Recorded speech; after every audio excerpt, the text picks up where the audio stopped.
So our question is a great one. How do I handle the hurt that I experience from people in the church? So let's talk about that just for a little bit on this episode. All too often we hear or experience people who leave the church or the faith because of the hurtful actions of someone in the church. Whether the hurt is verbal, whether it's emotional, or whether it goes as far as being physical.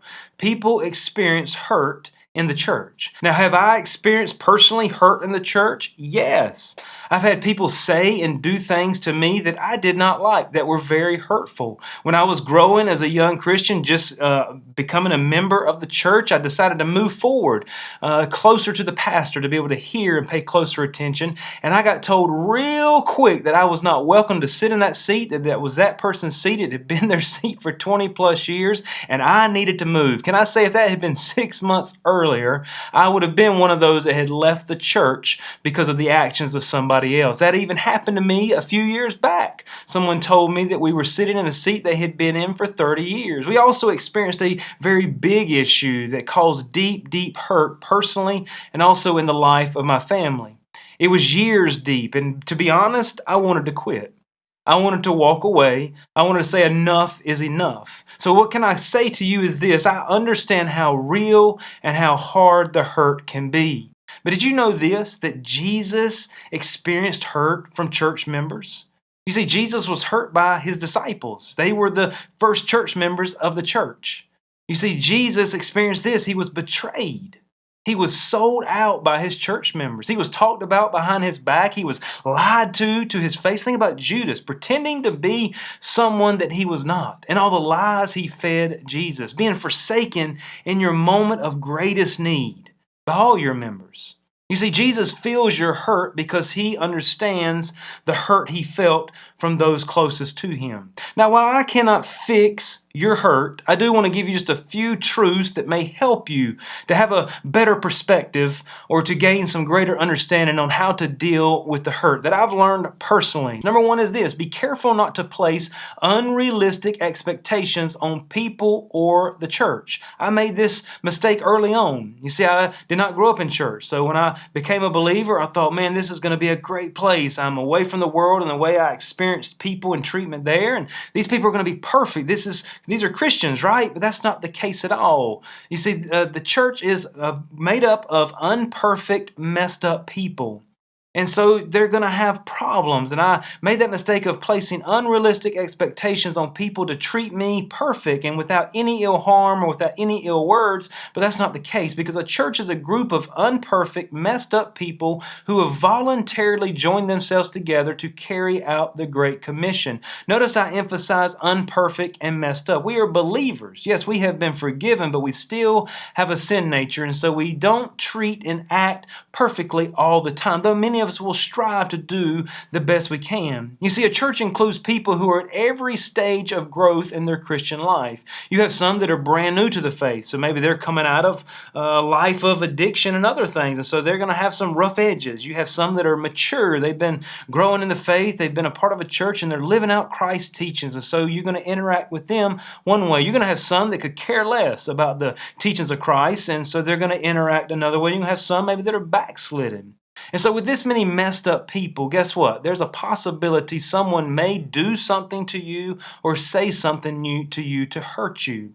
Secondly, remember, not every person in the church is a Christian. I know that's a hard one to swallow, but Paul taught us this. He said there are wolves in sheep's clothing, and they do nothing. They desire nothing more than to come in and to kill and destroy the church and the members. And so there's some people who don't care a bit about treating you like Jesus said, and their main objective is to stir up strife, to say things and do things. It may hurt your feelings, but let me say this, on the flip side of that, there are some amazing believers in churches. I know many of them. I am friends with some tremendous families in our church where we're at now. And so in order to experience the amazing ones, you will have to put up with the crazy ones. That's just the way it is. Thirdly, remember this: practice forgiveness.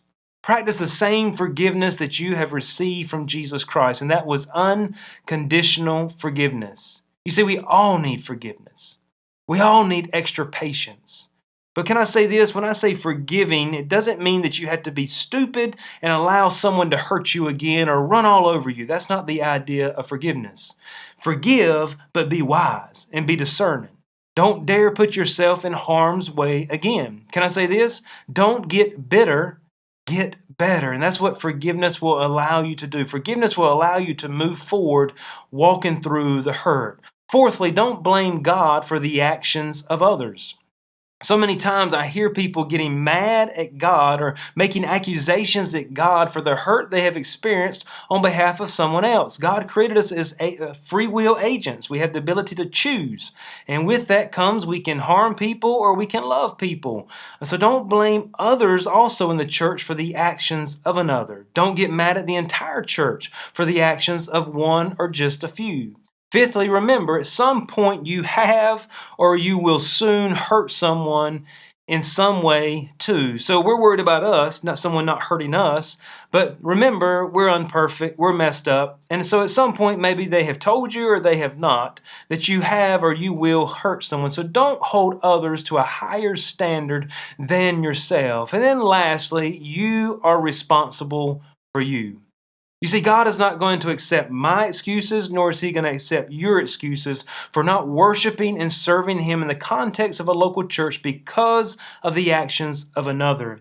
He tells us in Romans 14:10 here, it says, "But why dost thou judge thy brother? Or why dost thou set at naught thy brother? For we shall all stand before the judgment seat of Christ.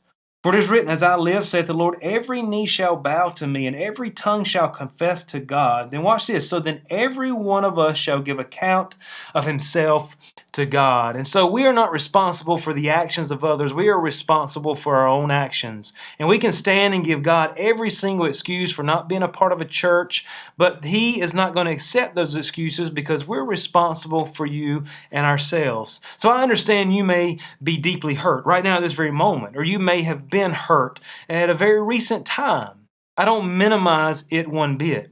But can I say this? You can work through and past the hurt, and you can become even greater. You can become even stronger. You can grow through that. So do this. Pray and seek God's help for forgiveness. That's where it begins, is forgiving that person or that party or that family. Then pray and seek God for clarity and understanding in the matter. He can give that to you. And you see, it is God who can and will help you through the hurt that you've experienced in your life.